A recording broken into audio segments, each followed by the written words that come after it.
Students welcome back to another session on this channel. तो अभी अभी रिसेंटली हमने बाइनोमियल थ्योरम खत्म किया और बच्चों की बहुत स्पेशल रिक्वेस्ट थी कि मैं क्वाड्रेटिक इक्वेशन बहुत जल्दी इसमें चैनल पे लेके आऊं। तो आज हम क्वाड्रेटिक इक्वेशन शुरू करने वाले हैं। बच्चों, अगर आप चैनल पे पहली बार आए हैं तो चैनल को सब्सक्राइब जरूर कर लीजिए। वीडियोस अगर आपको अच्छे लगें, लेक्चर्स आपको अच्छे लगें, आपको उसमें चीज़ें समझ में आए तो एक लाइक ज़रूर कर दीजिए और कमेंट करके बताइए कि क्या अच्छा लगा आपको इस लेक्चर में। और इसके अलावा अगर आपको कोई डाउट होता है, कोई प्रॉब्लम होती है, कोई डिस्कशन करना हो तो वो भी आप कमेंट में लिख के बताइए। अगर आपके कोई और भी डाउट्स हों रिगार्डिंग प्रिपरेशन, किस तरीके से प्रिपेयर करना चाहिए, कौन से मॉड्यूल्स मटेरियल्स किस तरीके से फॉलो करने चाहिए, प्रैक्टिस किस तरीके से करना चाहिए, अगर इन सब के बारे में भी डाउट है तो आप चैनल के वीडियोस पे आके कमेंट कर सकते हैं, या फिर मैंने डिस्क्रिप्शन में एक टेलीग्राम चैनल का लिंक दिया हुआ है, आप वहां पे ज्वाइन करके मुझसे 1-to-1 डिस्कशन कर सकते हैं। आपके कोई डाउट्स भी हों तो आप भी वहां पे पूछ सकते हैं। ठीक है, तो चलिए आज हम शुरू करते हैं अपना चैप्टर, नया chapter, that is quadratic equation. ठीक है, ऑल्दो ये क्वाड्रेटिक हम लोग काफी पहले से पढ़ते आ रहे हैं, क्लास 9 से चीजें हमने शुरू कर दी थी पढ़नी, लेकिन यहाँ पे जो चीजें हम पढ़ेंगे वो बहुत ही इलेबोरेट वे में होगा। बेसिक से शुरू करेंगे लेकिन जाएंगे उस लेवल तक जहां पे आप जेई एडवांस के कोई भी क्वेश्चन बहुत आसानी से कर पाए। ठीक है, तो आइए शुरू करते हैं क्वाड्रेटिक इक्वेशन। तो सबसे पहले क्वाड्रेटिक इक्वेशन होता क्या है ये हम बहुत अच्छी तरीके से जानते हैं कि equation of the form ax square plus B x plus C, जहां पे फॉर द टाइम बिंग जो क्वाड्रेटिक इक्वेशन हम लोग पढ़ेंगे उसमें मोस्ट ऑफ द टाइम हमारे जो कोएफिशिएंट्स होंगे ए बी और सी ये रियल होंगे। ये कॉम्प्लेक्स भी हो सकते हैं, आगे जाके हम कुछ इक्वेशन ऐसे भी देखेंगे जहां पे हमारे पास कोएफिशिएंट्स कॉम्प्लेक्स हो। ठीक है, तो फॉर द टाइम बिंग आपके पास क्वाड्रेटिक इक्वेशन है ax square plus B x plus C is equal to 0 के फॉर्म में। ठीक है, यहां पे ए बी सी रियल है। खास बात यहां पे, सिंस ये इक्वेशन क्वाड्रेटिक है यानी इसका डिग्री, जो इस इक्वेशन की डिग्री होगी वो 2 होगी, तो यहां पे हम लोग a नॉट इक्वल टू 0 लेते हैं। ठीक है, a को हम लोग बोलते हैं लीडिंग कोएफिशिएंट। सो यहां पे हमारा लीडिंग कोएफिशिएंट क्या होना चाहिए, नॉन जीरो होना चाहिए, तभी जाके हम इसको क्वाड्रेटिक बोलेंगे। क्योंकि अगर a 0 हो गया तो फिर ये लीनियर इक्वेशन हो जाएगा, अगर b भी 0 हो गया तो ये कांस्टेंट इक्वल टू 0 के फॉर्म में होगा। ठीक है, सिंस ए नॉन जीरो है यानी एक्स स्क्वायर का कोएफिशिएंट हमारे पास नॉन जीरो है, तो ये एक सेकंड डिग्री इक्वेशन होगा, सेकंड डिग्री पॉलिनोमियल होगा, and that is why it is called a quadratic equation. ठीक है, तो बड़ा सिंपल सा एक्सप्लेनेशन है। ठीक है, फिर बात करते हैं रूट्स ऑफ क्वाड्रेटिक इक्वेशन की। ठीक है, रूट्स पे जाने से पहले कुछ चीजें हम लोग देखते हैं कि एक टर्म आता है क्वाड्रेटिक इक्वेशन और दूसरा टर्म आता है क्वाड्रेटिक एक्सप्रेशन। ठीक है, तो क्वाड्रेटिक एक्सप्रेशन क्या होता है, हमने इस तरीके से इक्वल इक्वल टू 0 करके लिखा तो ये तो हमारा क्वाड्रेटिक इक्वेशन हो गया। अगर इसी को हम इस तरीके से लिखते y is equal to A X square plus B x plus C, तो ये हमारा एक क्वाड्रेटिक एक्सप्रेशन होता। This one is called quadratic, ठीक है, क्वाड्रेटिक एक्सप्रेशन। ठीक है, ठीक है। अच्छा, इसको ना थोड़ा सा हम और मॉडिफाई करके देखने की कोशिश करते हैं कि अगर ये expression since y is equal to F X का फॉर्म है, तो अगर कभी हम इसका ग्राफ बनाते तो वो किस तरीके से बनता, तो थोड़ा बहुत आइडिया मैं यहां पे देता हूं। ऑल्दो एक अलग से सेगमेंट हम लोग पढ़ेंगे जहां पे सिर्फ और सिर्फ क्वाड्रेटिक इक्वेशन के ग्राफ के बारे में बात करेंगे, लेकिन फिर भी अगर हम यहाँ पे कुछ चीजें देखें तो इसको अगर हमें लिखना हो तो मैं क्या करूंगा, ए कॉमन ले लेता हूं। ठीक है, थोड़ा सा मैनिपुलेशन करके मैं आपको दिखाता हूं कि ये किस फॉर्म में कन्वर्ट हो सकता है। ए कॉमन ले लिया हमने तो यहां पे बचा हमारे पास X square plus B upon A X and plus C upon A. ठीक है, इनफैक्ट एक काम करते हैं, सी को बाहर ही रखते हैं तो प्लस सी चलेगा। अब देखिए आइडिया ये है कि इसको मैं परफेक्ट स्क्वायर के फॉर्म में कन्वर्ट करना चाहता हूं, तो अगर इसको मैं परफेक्ट स्क्वायर के फॉर्म में कन्वर्ट करना चाहूं तो किस तरीके से कर सकता हूं, ध्यान से देखिए। ये ए स्क्वायर का फॉर्म लिखा हुआ है, ठीक है, एक्स का होल स्क्वायर, ठीक है, प्लस यहां पे twice into X into B upon 2a लिखता हूं मैं। अब यहां पे इसको परफेक्ट स्क्वायर बनाने के लिए अगर b अपॉन 2a का स्क्वायर ऐड कर दें तो ये परफेक्ट स्क्वायर बन जाएगा, लेकिन सिंस हम खुद से ऐड करेंगे तो हमें सब्ट्रैक्ट भी क्या करना पड़ेगा, खुद से करना पड़ेगा। तो यानी यहां पे हमने ऐड किया बी स्क्वेयर अपॉन 4a² और सब्ट्रैक्ट भी कर दिया बी स्क्वेयर अपॉन 4a², ठीक है क्या, और प्लस सी। अब ध्यान से अगर आप देखोगे तो ये बन जाएगा a टाइम्स, ये आपका एक परफेक्ट स्क्वायर बन गया, x² plus 2x into B upon 2a plus B upon 2a का होल स्क्वायर। तो इसको हम लोग लिख सकते हैं x plus B upon 2a whole square, ठीक है। एक काम करते हैं, a से मल्टीप्लाई करके इस ब्रैकेट को हटा ही देते हैं, ठीक है। अब a से मल्टीप्लाई करके इसको मैं बाहर निकालना चाहता हूं, तो a से मल्टीप्लाई करोगे तो माइनस b² अपॉन 4a बन जाएगा, ठीक है, एन प्लस सी। ध्यान से देखोगे तो ये एक्सप्रेशन अभी बन गया a times x plus B upon 2a whole square and minus, अगर इसको सिंप्लीफाई करें तो ये लिखा हुआ है b² minus 4ac upon 4a, ठीक है क्या। और प्रॉपरली अगर हम इसको सिंप्लीफाई कर दें, यानी इस वाले टर्म को मैं इस तरफ लेके आऊं, तो हमारा जो एक्सप्रेशन बनेगा वो कुछ इस तरीके से बन जाएगा, y plus b² minus 4ac को एक स्पेशल नाम हम लोग दे देते हैं, b² माइनस 4ac को हम लोग बोल देते हैं d, and this is called discriminant of quadratic, ठीक है। तो इसको मैं d लिख देता हूं, तो ये बन जाएगा y plus D upon 4a is equal to a times of x plus B upon 2a whole square, ठीक है। अब अगर आप ये एक्सप्रेशन देखोगे तो ये, इसको कैपिटल Y मान लेते हैं और इसको कैपिटल X मान लेते हैं, तो y is equal to ax² का फॉर्म है। तो अगर आपको थोड़ा बहुत भी नॉलेज हो तो y is equal to ax² एक पैराबोलिक कर्व होता है, ठीक है। तो ये जो एक्सप्रेशन होगा, ये किस तरीके के कर्व को रिप्रेजेंट करेगा, तो this will represent a parabolic curve, ठीक है, this will represent a parabola, ठीक है।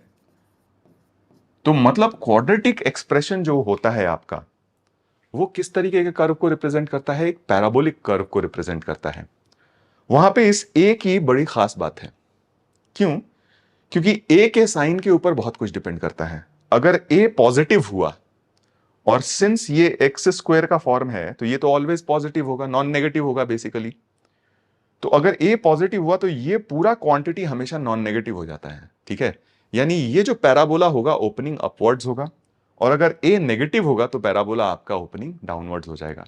तो जैसा कि मैंने बोला कि यहां पे सिर्फ हम लोग एक हिंट लेके चलेंगे कि ये फाइनली किस एक्सप्रेशन में हम इसको ब्रेक कर सकते हैं या सिंप्लीफाई कर सकते हैं, ठीक है। ग्राफ पे हम लोगों ने बात करी कि एक स्पेशल सेगमेंट मैं आपको क्वाड्रेटिक इक्वेशन में बताऊंगा, जहां पे सिर्फ और सिर्फ क्वाड्रेटिक इक्वेशन के ग्राफ से रिलेटेड चीजें ही हम सीखेंगे। तो अभी फिलहाल के लिए मैं यहीं ब्रेक करता हूं, यानी आपके पास y is equal to ax² plus bx plus c quadratic expression है, तो उसको सिंप्लीफाई करके आप लिख सकते हैं y plus D upon 4a is equal to a times of x plus b upon 2a whole square, ठीक है। नेक्स्ट सेक्शन में बात करेंगे हम लोग रूट्स ऑफ क्वाड्रेटिक इक्वेशन की, ठीक है। रूट्स किस तरीके से निकालेंगे, तो पहले तो समझते हैं कि जब भी हम रूट्स के बारे में बात करते हैं तो ये बात हो किसकी रही है, ठीक है। ये बात हो रही है, आपके पास ये क्वाड्रेटिक इक्वेशन है, एक्सप्रेशन है y is equal to ax² plus bx और प्लस c, और दूसरा इक्वेशन है आपका y इज इक्वल टू 0। तो जब भी हम रूट्स की बात करते हैं, roots of a quadratic equation, we are basically trying to find the point of intersection of this curve with this curve, ठीक है। तो roots of quadratic are the points, roots of quadratic equation, ठीक है। Equation हमने ax² plus bx plus c is equal to 0 लिखा, are points of intersection, points of intersection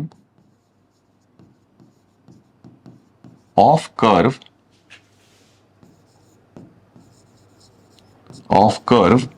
y is equal to ax² plus bx plus c and y is equal to 0, और ये y is equal to 0 होता क्या है, basically x axis. ठीक है, तो यानी हम जो ये क्वाड्रेटिक एक्सप्रेशन का ग्राफ अभी थोड़ी देर पहले देखे थे कि ये पैराबोलिक होता है, तो ये x एक्सिस को जाके कहां कहां इंटरसेक्ट करता है, जिन पॉइंट्स पे इंटरसेक्ट करेगा उन्हीं को हम लोग बोलते हैं रूट्स ऑफ क्वाड्रेटिक इक्वेशन या फिर जीरोस ऑफ क्वाड्रेटिक इक्वेशन। ठीक है, तो ये बात हमको बहुत अच्छी तरीके से पता होनी चाहिए। अब आइए देखते हैं कि रूट्स निकालेंगे कैसे। तो देखिए, हमने एक्सप्रेशन को सिंप्लीफाई यहां पे इस तरीके से किया था कि y प्लस, अगर आपके पास y is equal to X square plus B x plus C है, तो इसको हमने सिंप्लीफाई किया था y plus D upon 4a, है ना, is equal to a times of x plus B upon 2a whole square. ठीक है, हमें इसका सिंस पॉइंट ऑफ इंटरसेक्शन निकालना है x एक्सिस से, that is y is equal to 0 put करना पड़ेगा। तो अगर हमने y is equal to 0 put किया, ठीक है, तो इस केस में आपके पास एक्सप्रेशन यहां पे बन जाएगा d upon 4a is equal to a times of x plus B upon 2a whole square, है ना। अच्छा, इस a को इधर लाके डिवाइड करते हैं, तो यहां पे हमारे पास, और फाइनली हमें x की वैल्यू निकालनी है, तो x plus B upon 2a whole square will become d upon 4a whole square. दोनों तरफ अगर हम स्क्वायर रूट ले लें तो यहां से हमारे पास बन जाएगा x plus B upon 2a की दो पॉसिबल वैल्यूज होंगी। एक बार आएगा आपका रूट d अपॉन 2a और दूसरी बार आएगा minus root d upon 2a। तो यहां से अगर हमने देखा तो x की दो पॉसिबल वैल्यूज हो सकती हैं, और वो वैल्यूज हो सकती हैं माइनस बी अपॉन 2a, अगर सिंप्लीफाई करके पूरी तरीके से लिखें तो minus B plus root D upon 2a, क्योंकि दोनों का डिनोमिनेटर 2a था, या फिर minus B minus root D upon 2a। तो यही जो वैल्यूज आई हैं हमारी x की, these are basically the points at which the expression y is equal to ax square plus bx plus c intersects x axis. मतलब ये वो points हैं जहां पे हमारा पैराबोलिक कर्व जो क्वाड्रेटिक इक्वेशन का आया था वो x एक्सिस को इंटरसेक्ट करेगा। तो these are basically the roots. Usually इसको हम अल्फा और बीटा से रिप्रेजेंट करते हैं। तो हमारे पास एक रूट हो जाएगा alpha, that is minus B plus root d by 2a, and दूसरा रूट हो जाएगा beta, that is minus B minus root D upon 2a। तो ये बेसिकली आपके दो रूट्स आते हैं, और इस तरीके से हम किसी भी क्वाड्रेटिक का ax square plus B x plus C is equal to 0 का रूट्स निकालते हैं। आई होप ये सारी चीजें आपने बहुत पहले भी पढ़ रखी हैं। ठीक है, ऑल राइट। नेक्स्ट हम बात करते हैं relation between roots and coefficients.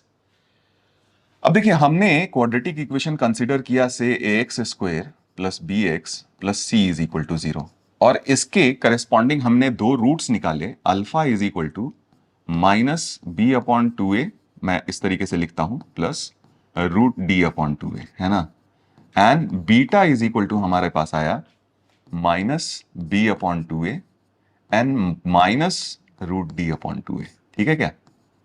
तो अब अगर यहां से हम सम ऑफ रूट्स निकालें, सम ऑफ रूट्स, तो यानी हम बात कर रहे हैं अल्फा प्लस बीटा की।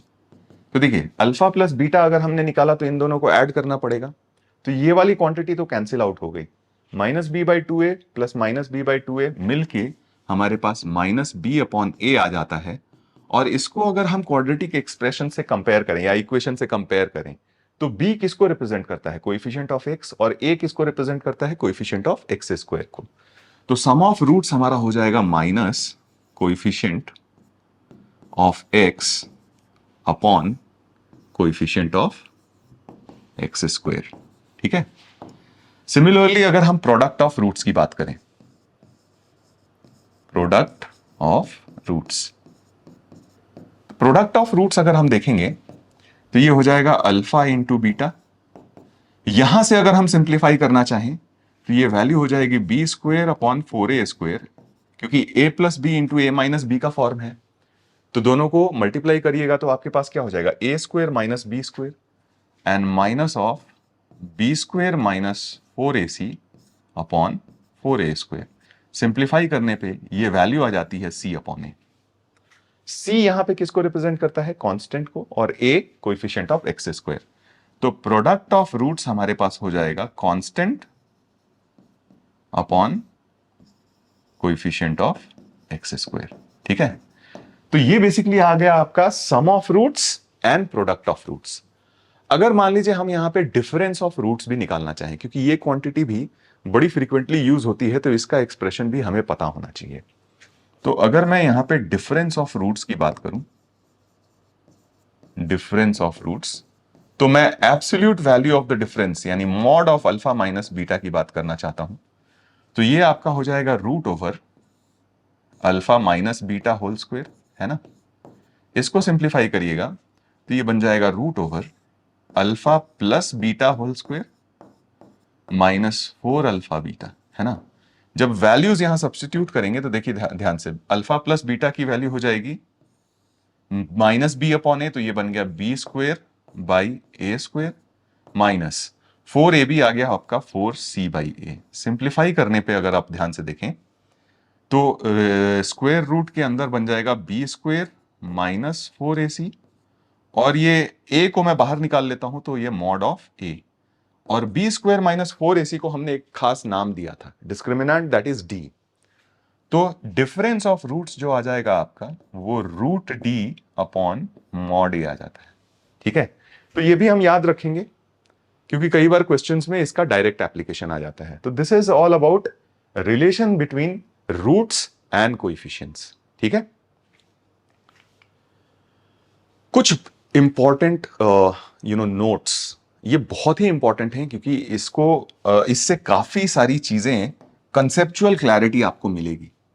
सबसे पहली बात कि if exactly one root of the quadratic equation is 0, तो अगर मान लीजिए अल्फा और बीटा में एग्जैक्टली 1 0 हो तो यानी ये प्रोडक्ट 0 हो जाएगा। अगर प्रोडक्ट 0 हो जाएगा तो आपका c 0 होना चाहिए। ध्यान से देखिए, ठीक है, डिनोमिनेटर तो 0 नहीं करते ना हम, a तो वैसे ही नॉन जीरो है। तो अल्फा इंटू बीटा 0 होने के लिए आपका क्या हो जाएगा, c by a is equal to 0 and that will imply c is equal to 0। ठीक है, तो आपके पास क्या हो गया, प्रोडक्ट 0 हो गया, तो c बाई ए 0 हो गया, इसका मतलब c 0 हो गया। लेकिन सिंस एक ही रूट 0 है तो सम ऑफ रूट्स अभी 0 नहीं हुआ है, and that is why b should not be equal to 0। यानी आपके पास अगर ऐसा कोई क्वाड्रेटिक है जिसका सिर्फ एक रूट 0 है तो वो हमेशा आपका इस फॉर्म में होगा, ax square plus bx is equal to 0 के फॉर्म में। ठीक है, अगर मान लीजिए both the roots of quadratic equation are 0, ठीक है, अगर दोनों ही 0 हो जाएं तो आपका सम भी 0 होगा और प्रोडक्ट भी 0 होगा, और इसका मतलब आपका b और c दोनों ही 0 हो जाएंगे। यानी ये क्वाड्रेटिक इक्वेशन आपको हमेशा ax square is equal to 0 के फॉर्म में दिखेगी। तो इस क्वाड्रेटिक इक्वेशन के आपके दोनों ही रूट्स 0 हो जाते हैं।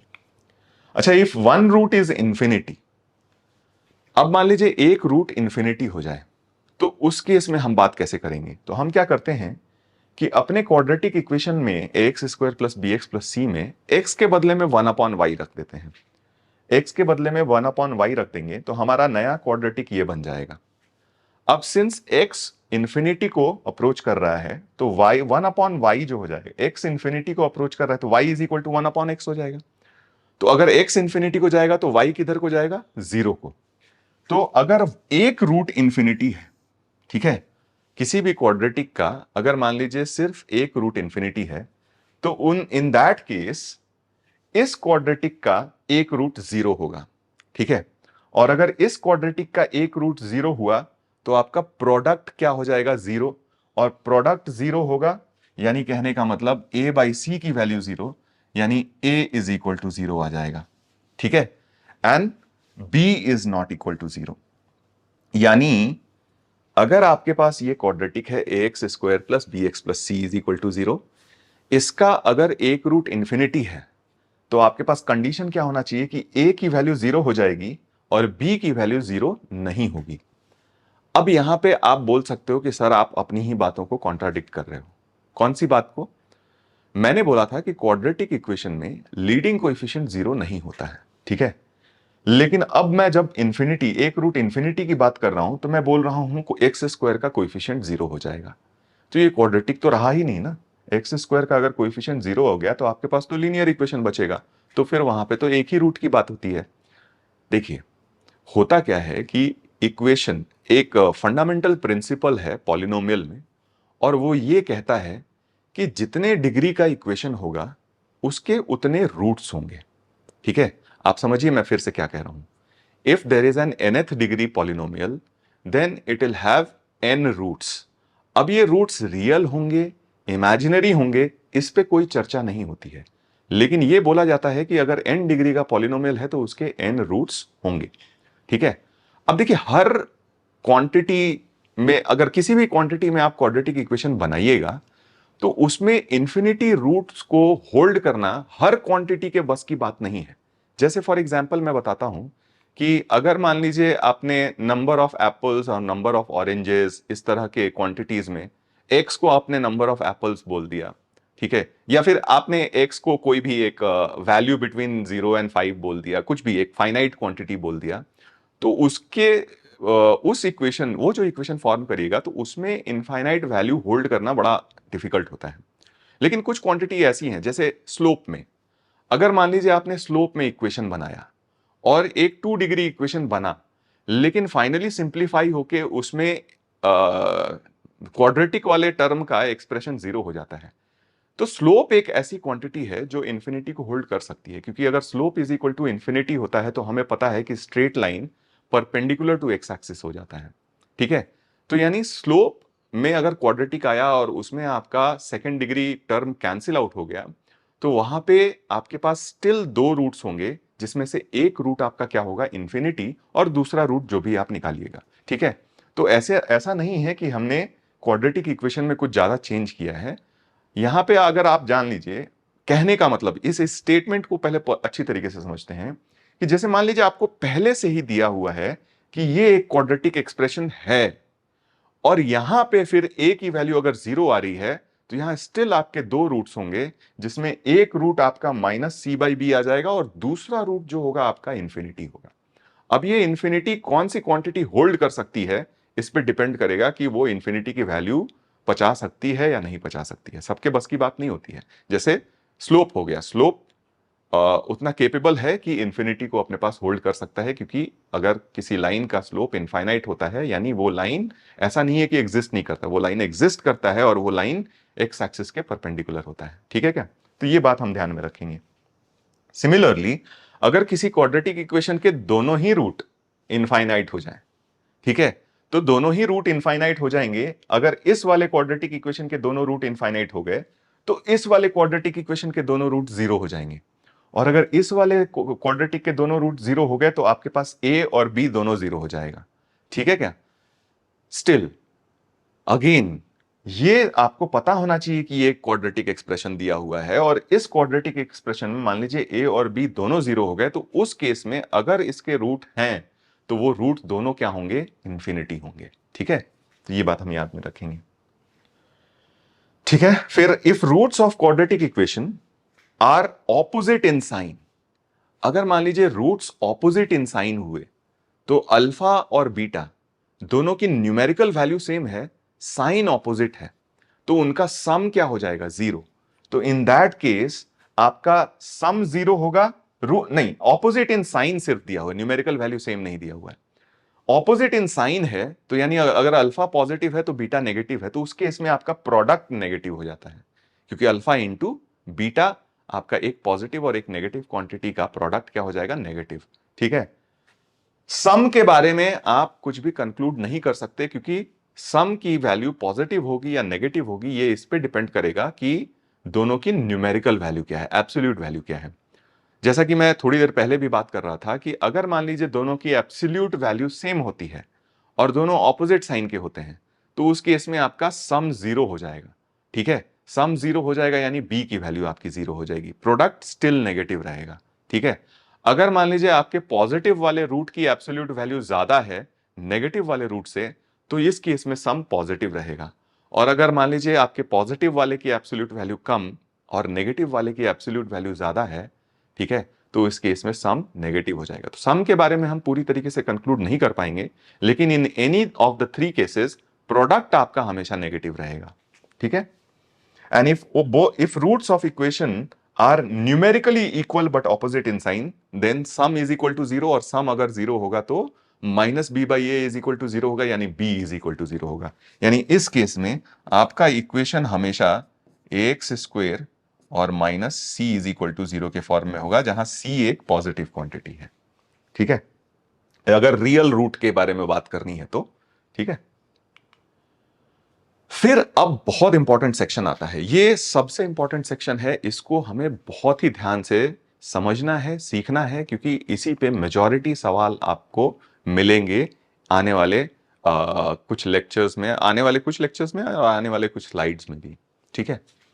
देखिए, हमने जो रूट लिखा था अल्फा, अगर मान लीजिए क्वाड्रेटिक हमने बनाया था X square plus B X and plus C is equal to zero, ठीक है, इसमें हमने रूट लिखा alpha is equal to minus B plus root over D upon two A, और दूसरा रूट लिखा beta is equal to minus B minus root D upon two A, ठीक है।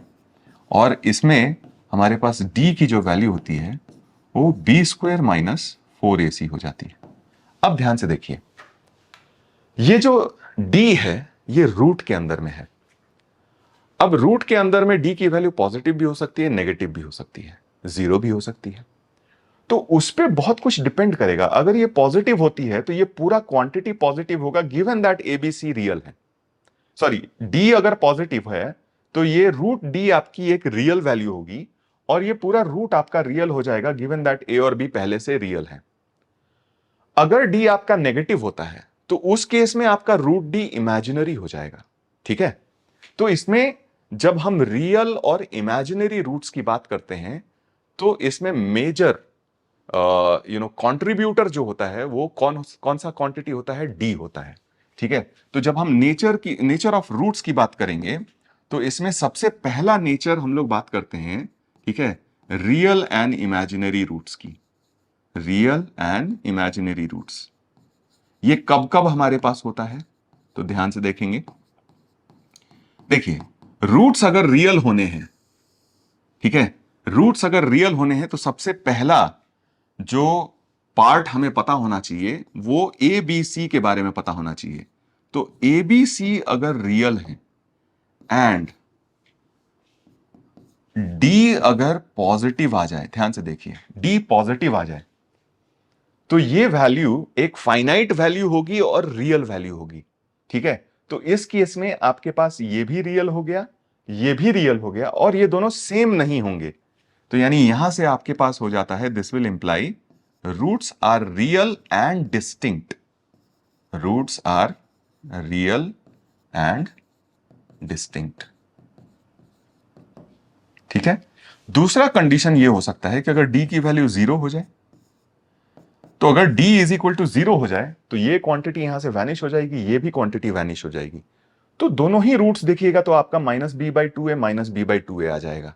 यानी इस केस में roots are real and equal. Roots are real and equal, ठीक है। एंड इक्वल टू क्या होगा, दोनों ही roots minus B upon two A हो जाएंगे।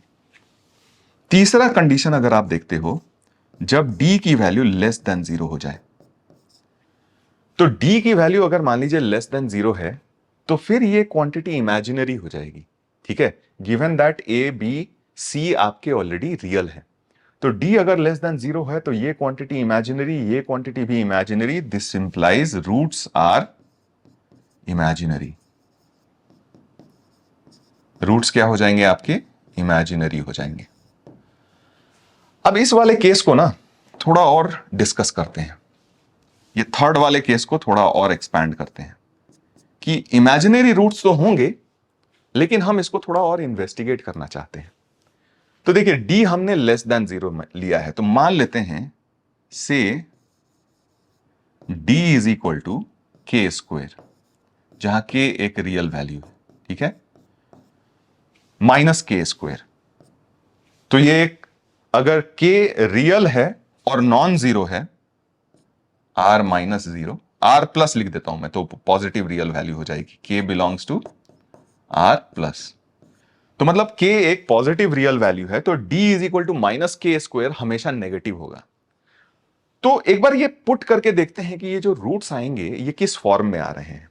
तो देखिए, एक जो रूट आएगा अल्फा, इसको मैं लिखता हूं -b/2a, और डी के बदले में अगर आप माइनस के स्क्वायर अगर यहां पुट कर दीजिएगा, तो एक बार ध्यान दीजिए, root over minus k square की वैल्यू क्या होगी, आई टाइम्स ऑफ के, क्योंकि हमें पता है कि रूट ओवर -1 कितना होता है, आई होता है। ठीक है क्या? तो यहां पे फिर हमारे पास वैल्यू आ जाएगी +i/k/2a, और बीटा अगर हम देखें तो बीटा आ जाएगा हमारा -b/2a एंड -i/k/2a। अब देखिए, a और b तो दोनों रियल थे, तो यानी ये क्वांटिटी रियल, k/2a भी रियल। तो ये जो टर्म बन रहा है, ये जो इमेजिनरी रूट्स आया है, वो अगर एक रूट -b/2a प्लस i/k/2a है, और दूसरा रूट आया है -b/2a -i/k/2a, थोड़ा बहुत कॉम्प्लेक्स हम जानते हैं, तो इन दोनों रूट्स को देख के साफ साफ दिख रहा है मुझे कि ये दोनों रूट्स आपस में क्या है, कॉन्जुगेट है। ठीक है? तो यानी कहने का मतलब, कंक्लूजन ये निकला हमारा कि अगर हमारे पास d लेस देन 0 होता है, तो ये तो पक्के से पता है हमें रूट्स आर इमेजिनरी, लेकिन इसके साथ साथ एक और इंफॉर्मेशन हमें पता चल गई कि रूट्स तो इमेजिनरी होंगे ही, आपस में एक दूसरे के कॉन्जुगेट पेयर होंगे। तो यानी यहां पे कंक्लूजन ये लिख सकते हैं कि अगर ए बी सी हमारे रियल हैं, if a b c are real, if a b c are real, ठीक है, then imaginary roots always occur in conjugate pair. Imaginary roots always occur in conjugate pair. Occur in conjugate pair. That is, if one root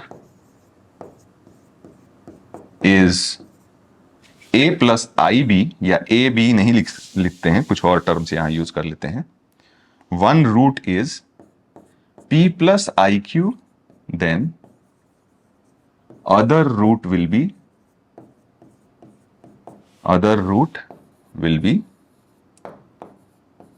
p minus iq। ठीक है?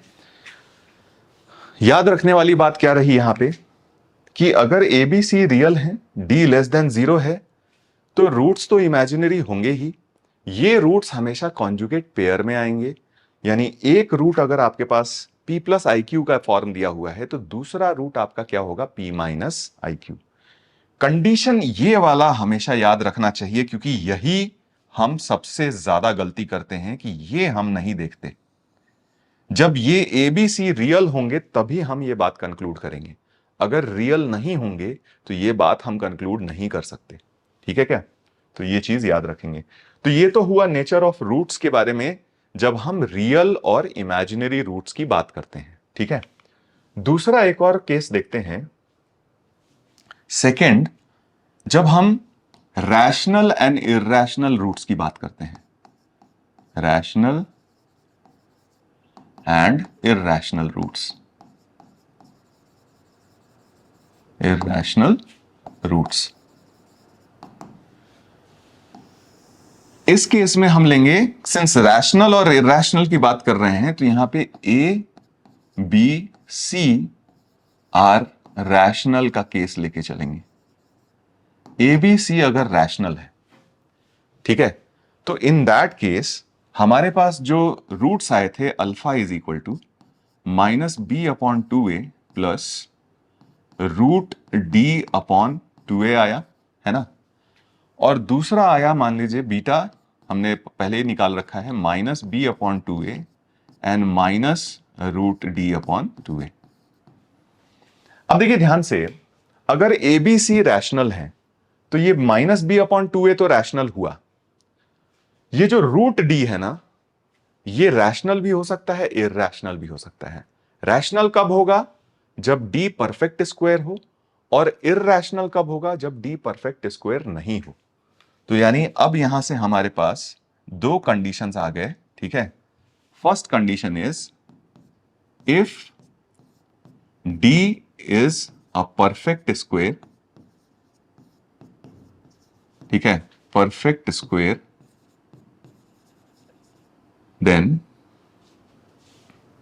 then roots are rational. Roots are rational. अगर d एक perfect square होगा तो हमारे दोनों ही roots क्या हो जाएंगे? रैशनल होंगे। गिवन ए बी सी, यानी कोएफिशिएंट्स आपके पहले से ही रैशनल दिए होने चाहिए। और दूसरा हुआ कि if d is not a perfect square, not a perfect square, then roots are irrational. Roots are irrational.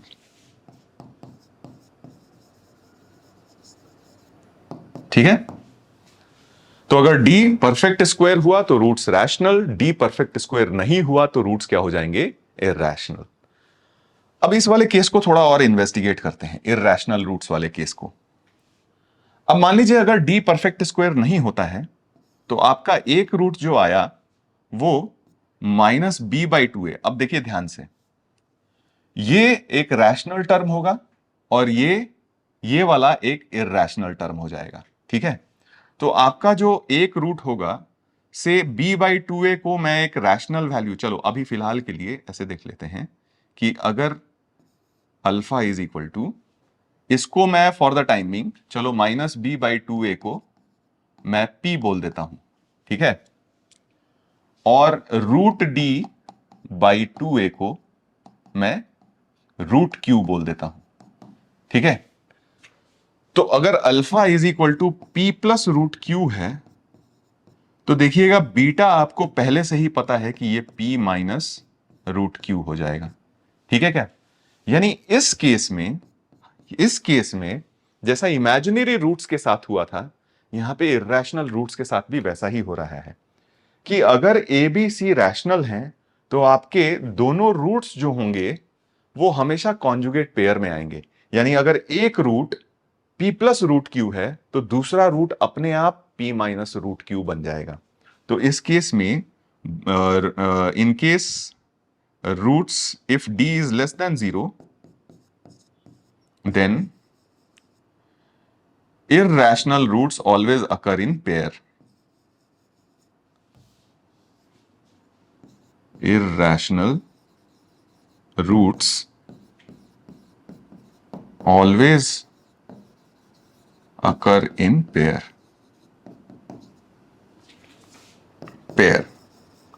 That is, if one root is p plus √q, then other root will be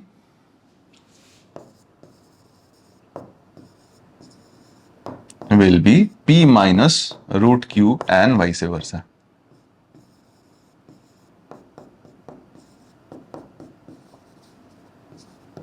but यहां पे condition ये होना चाहिए, given a b c are rational. A b c आपके rational होने चाहिए, तभी जाके हम ये कंडीशन बोल सकते हैं। तो यूजुअली क्या होता है, हमारे पास यही दो कंडीशंस आते हैं। पहला कंडीशन कि हमें रियल और इमेजिनरी रूट्स के बारे में बात करनी होती है, और दूसरा कंडीशन कि हमें रैशनल और इररैशनल रूट्स के बारे में बात करनी होती है। कई बार क्या होता है कि हम इंटीग्रल रूट्स के बारे में भी बात करते हैं, ठीक है, कि किसी भी क्वाड्रेटिक इक्वेशन के दोनों रूट्स इंटीग्रल कब होंगे। So in that case, before going to the question, मैं आपको वो वाला कंडीशन भी बता देता हूं ठीक है, यहां पे चाहे तो हम नोट करके लिख सकते हैं कि इफ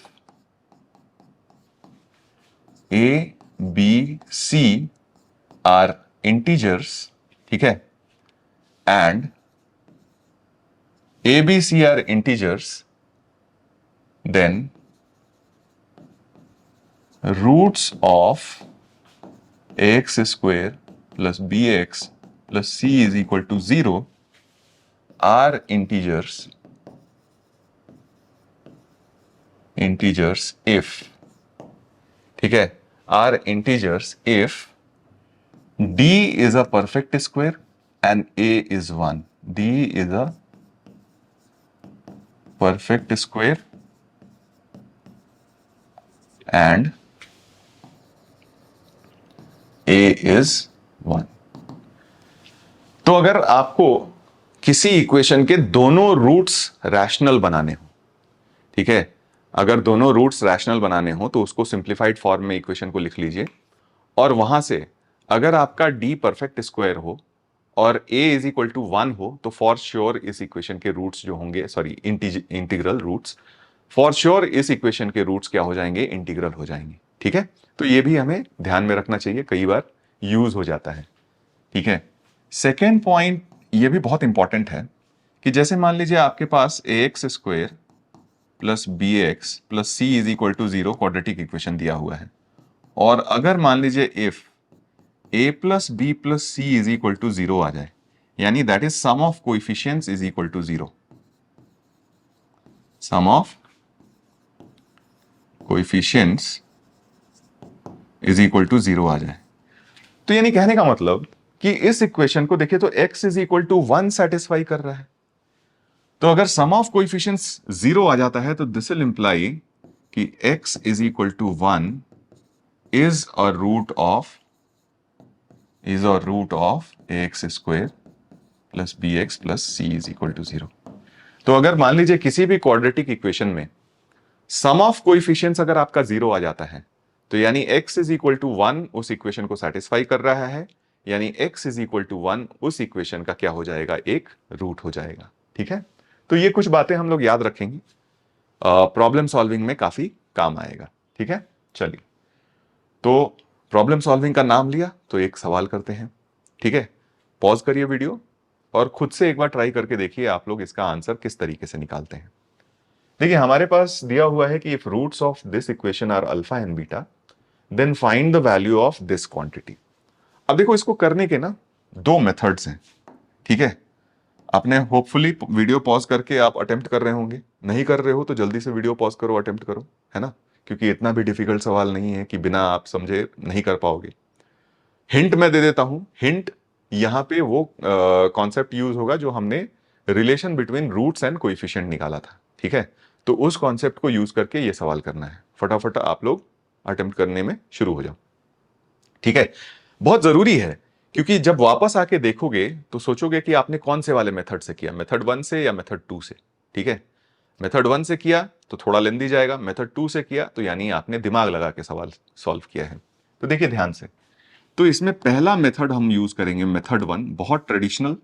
हमें क्या पता है, हमें पता है अल्फा प्लस बीटा की वैल्यू इस इक्वेशन के लिए माइनस बी बाई ए हो जाएगी और अल्फा इंटू बीटा की वैल्यू सी बाई ए हो जाएगी। ये वैल्यू हमें पता है, तो कहीं ना कहीं हम इसी का यूज करके इस क्वेश्चन को सॉल्व करने की कोशिश करेंगे। तो देखिए ध्यान से, ये दिया हुआ है a टाइम्स, इसको अगर हम सिंप्लीफाई करें तो ये alpha cube plus beta cube upon alpha beta आता है, और ये आ जाता है प्लस b टाइम्स, ये बन जाएगा alpha square plus beta square upon alpha beta. ठीक है क्या? अब ध्यान से देखिए, वैल्यूज हम पुट करते हैं, लेकिन उससे पहले इसको हमें कन्वर्ट करना पड़ेगा। तो alpha cube plus beta cube को मैं लिखता हूं alpha plus beta whole cube minus 3 alpha beta into alpha plus beta. ठीक है क्या? और अपॉन अल्फा बीटा, और ये आपका हो गया प्लस बी टाइम्स ऑफ, यहां पे ये हो जाएगा अल्फा प्लस बीटा का whole square minus 2 alpha beta upon alpha beta. ठीक है, अब हम सारी वैल्यूज जानते हैं तो सब्स्टिट्यूट कर सकते हैं। ठीक है, तो एक काम करते हैं, सब्स्टिट्यूट कर लेते हैं। तो यहां से ये वैल्यू जो आ जाएगी वो a टाइम्स ऑफ, ठीक है, a टाइम्स ऑफ, इसके बदले में minus B upon A whole cube, है ना, minus 3c upon A times minus B upon A, और यहां पे आपके पास हो जाएगा c अपॉन ए, ठीक है, प्लस b टाइम्स ऑफ, यहां पे आपके पास हो गया minus B upon A whole square minus twice C upon A और अपॉन सी अपॉन ए, ठीक है। सिंप्लीफाई करते हैं, ठीक है, तो आइए इस तरफ सिंप्लीफाई करते हैं।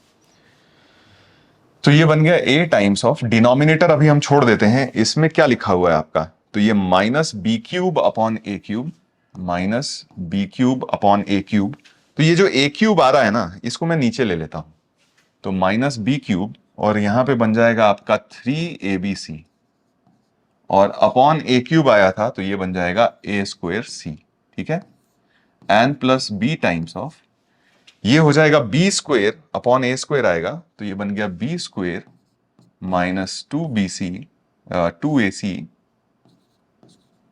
अपॉन, यहां पे बन जाएगा ac। तो देखिए ये a और ये a तो कट गया, अब दोनों का डिनोमिनेटर ac है, तो डिनोमिनेटर में ac लिख लेता हूं, यहां पे हो जाएगा minus B cube plus 3abc, है ना, और ये बन जाएगा plus B cube minus 2abc, तो ये बी क्यूब कट गया, ये बन जाएगा abc upon ac and the value will be equal to b। तो ये आ गया आपका b, यानी इस एक्सप्रेशन का आंसर क्या हो जाएगा, b।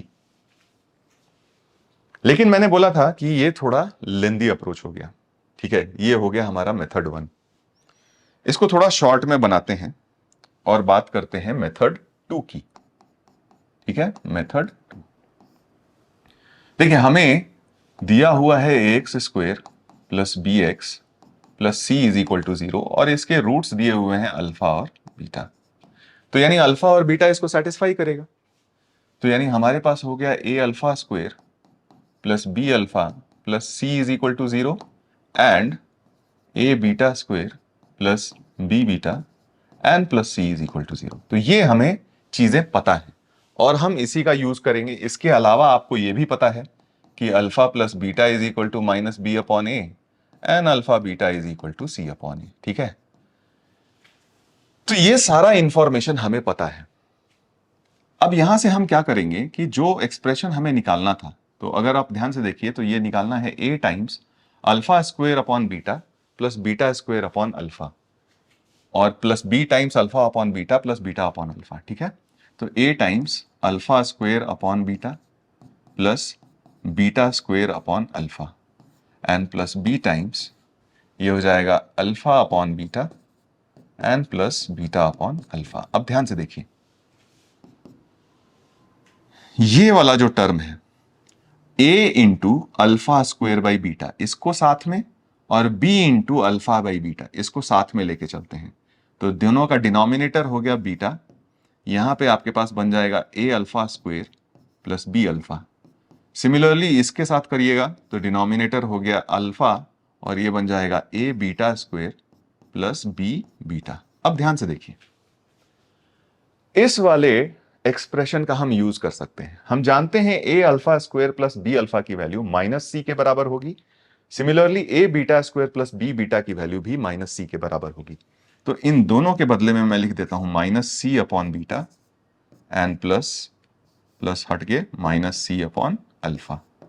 माइनस c आप कॉमन निकाल लीजिए तो ये बन जाएगा alpha plus beta upon alpha beta. अब इसकी वैल्यू हम बहुत अच्छी तरीके से जानते हैं, तो ये हो जाएगा minus C minus B upon A upon C upon A, ठीक है।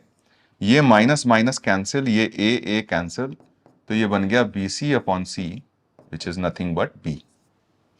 तो अब ये बताइए कि मेथड 1 से सॉल्व करना ज्यादा आसान है या मेथड 2 से सॉल्व करना? आपने कौन सा मेथड चूज किया था सॉल्व करने के लिए?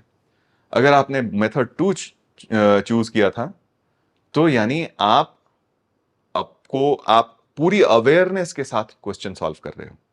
अगर आपने मेथड 1 सॉल्व किया चूज किया था तो यानी आप समय नहीं दे रहे हो क्वेश्चन को पूरी तरीके से समझने का, और जो भी पहला थॉट आ रहा है उसी को पकड़ के आप कूद जा रहे हो सॉल्व करने।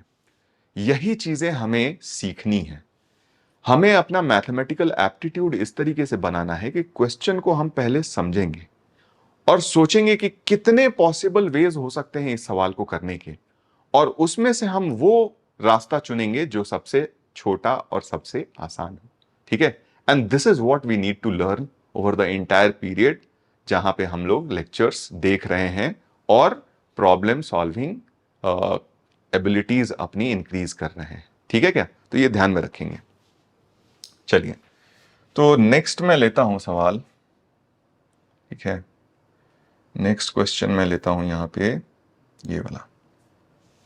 ठीक है,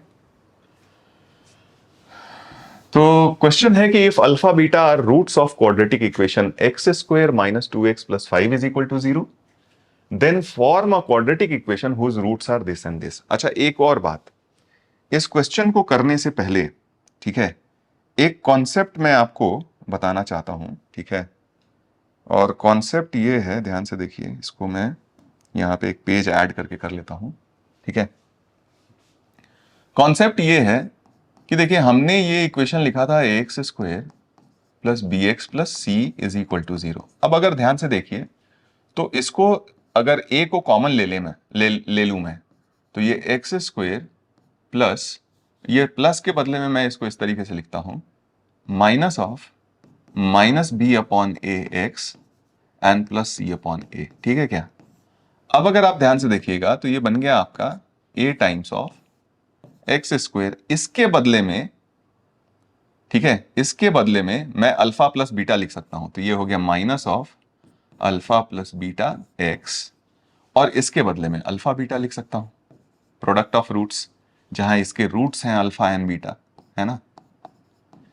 तो यानी यहां से अगर आप देखिएगा तो ये इक्वेशन बन जाएगा A times X square minus sum of roots, SOR मतलब sum of roots times x and plus product of roots. तो यानी अगर आपको कभी भी क्वाड्रेटिक जहां SOR is sum of roots और POR means product of roots, short use करूंगा मैं, इसलिए मैं आपको यहां पे बता दे रहा हूं। ठीक है, तो अगर मान लीजिए आपका दोनों रूट्स पता हो, तो उससे क्वाड्रेटिक इक्वेशन की वैल्यू किस तरीके, या क्वाड्रेटिक इक्वेशन किस तरीके से निकालना है, तो वो ये तरीका हो जाएगा आपका कि x square minus of sum of roots times x and plus of product of roots. और सिंस हम जानते हैं कि ए जीरो है नहीं, तो किसको जीरो होना पड़ेगा? इसी को जीरो होना पड़ेगा। ठीक है, so to form a quadratic equation, ठीक है, to form quadratic equation from given roots, ठीक है, गिवन रूट्स, ये आपका हो जाता है x square minus sum of roots times x and plus product of roots is equal to 0। तो एक तो बात ये हो गई। दूसरी सबसे इंपॉर्टेंट बात, ये जो एक्सप्रेशन हमने लिखा ए एक्स स्क्वायर, सॉरी इसको ऐसे ही लिखिए, A X square plus B x plus C, इसको मैं ए अगर कॉमन ले लूं तो ये हो जाएगा अगेन एक्स स्क्वायर, डायरेक्ट मैं लिख लूं क्या? तो डायरेक्ट मैं यहां तक लिख लेता हूं, minus alpha plus beta times x and plus alpha beta. ठीक है क्या? कोई प्रॉब्लम नहीं, क्योंकि ऊपर ही हमने देखा है कैसे किया है। अच्छा, इसको आप सिंप्लीफाई कीजिएगा ना, तो ये बन जाएगा A times X minus alpha into X minus beta. तो यानी कहने का मतलब कि आपके पास A X square plus B x plus C है, तो और आपको पता है इस इक्वेशन का रूट अल्फा और बीटा है, तो ये बेसिकली आपके पास एक आइडेंटिटी हो जाती है।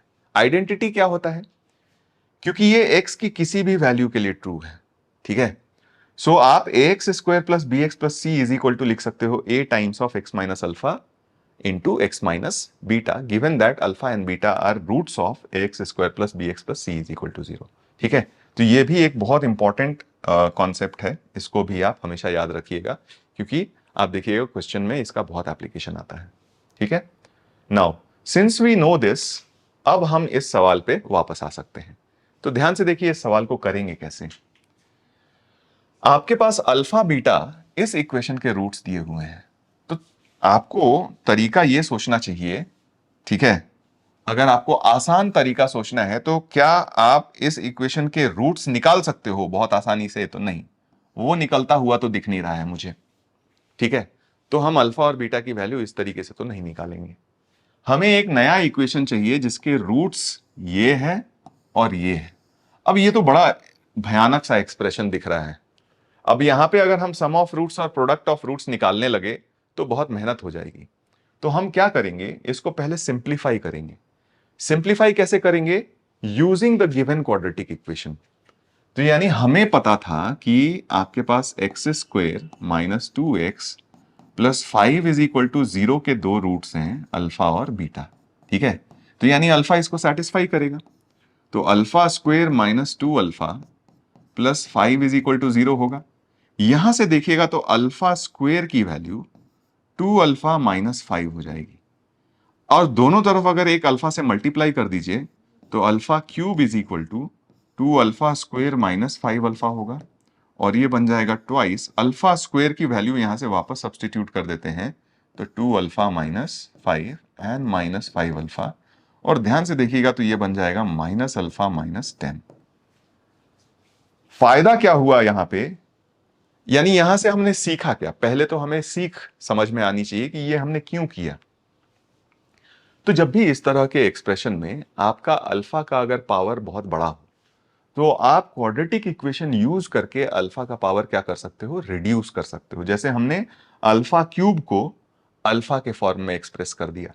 अगर यहीं पे आपके पास अल्फा 4 भी होता तो एक और बार अल्फा मल्टीप्लाई करके और फिर से उसको रिड्यूस कर देते लीनियर टर्म में।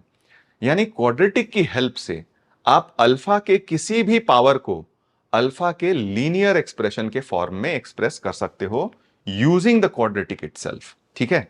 तो अगर ये अल्फा के लिए ट्रू है तो बीटा के लिए भी ट्रू होगा, ठीक है, क्योंकि बीटा भी इसी इक्वेशन को सेटिस्फाई करता है।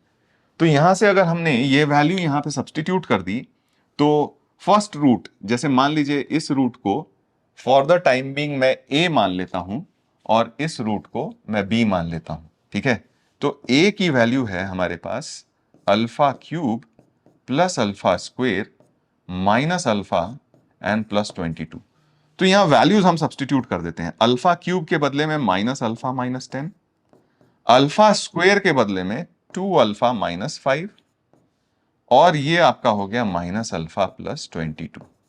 अब ये देखिएगा तो ये माइनस अल्फा और 2 अल्फा मिलके कैंसिल आउट हो जाएंगे। तो यानी ये वैल्यू और कुछ नहीं, माइनस 15 प्लस 22, ये 7 हो जाएगी। अब देखिए ये बेवकूफ बनाने के लिए आपको ये भयानक सा एक्सप्रेशन दिया हुआ था।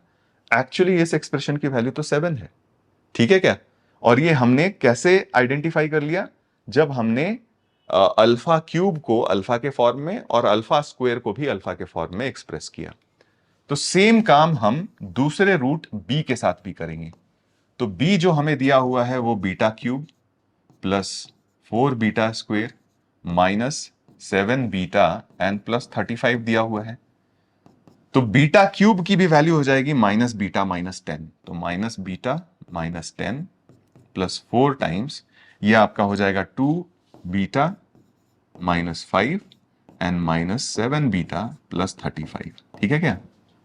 अब ध्यान से देखिए ये क्या हो जाएगा, तो यहां से plus 8 beta minus 7 beta, beta cancel out हो गया, तो यहां बन जाएगा माइनस 10 माइनस 20, तो 30 और प्लस 35, माइनस 30 प्लस 35 ये बन जाएगा 5।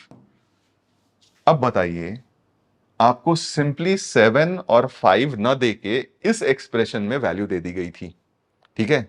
अल्टीमेटली है तो ये वैल्यू 5 और 7, तो देयरफॉर रिक्वायर्ड इक्वेशन जो आपका आएगा, ठीक है, रिक्वायर्ड इक्वेशन वो क्या हो जाएगा, x square minus sum of roots 12 times x plus product of roots 35 is equal to 0, और ये आपका हो गया आंसर, ठीक है क्या?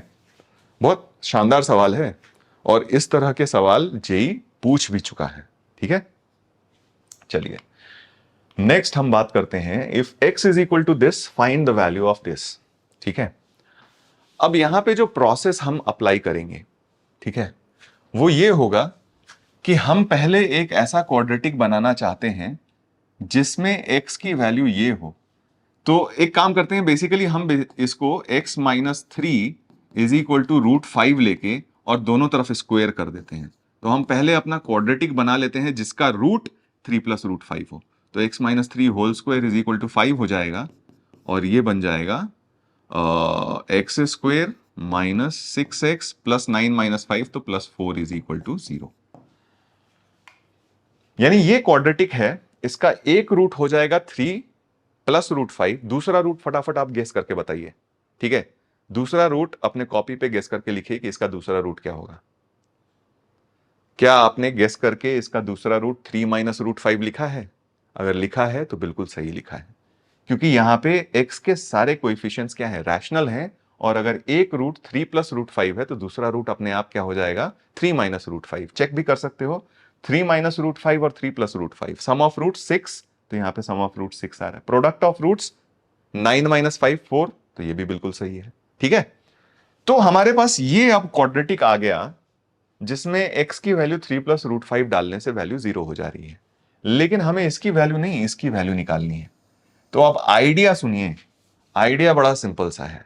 आइडिया ये है कि आप इस फोर्थ डिग्री एक्सप्रेशन को x to the power 4 minus 12x cube plus 44x square minus 48x and plus 17 को इससे डिवाइड करोगे।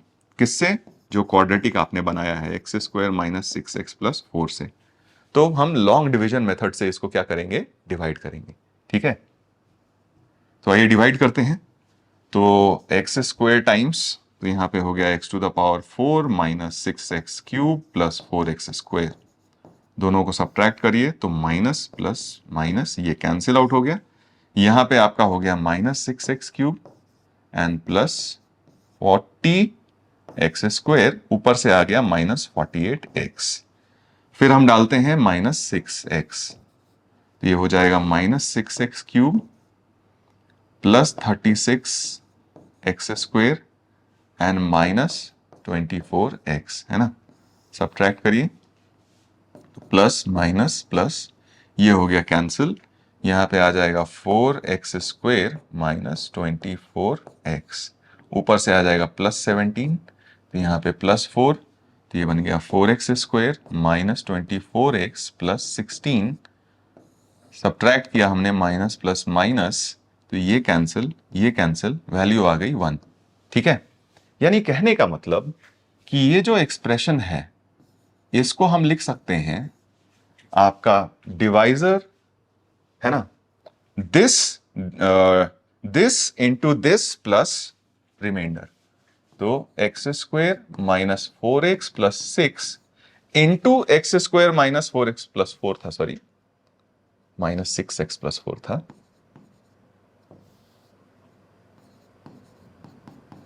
है ना, इनटू दिस, तो ये इसका स्क्वायर हो गया और प्लस 1, ठीक है।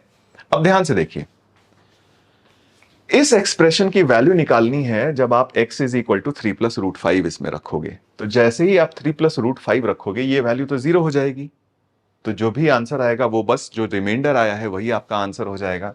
तो देयरफॉर हम लिख सकते हैं for x is equal to 3 plus √5, अगर इस एक्सप्रेशन को मैं s बोलता हूं तो s will be equal to 1। So 1 will be your answer, ठीक है।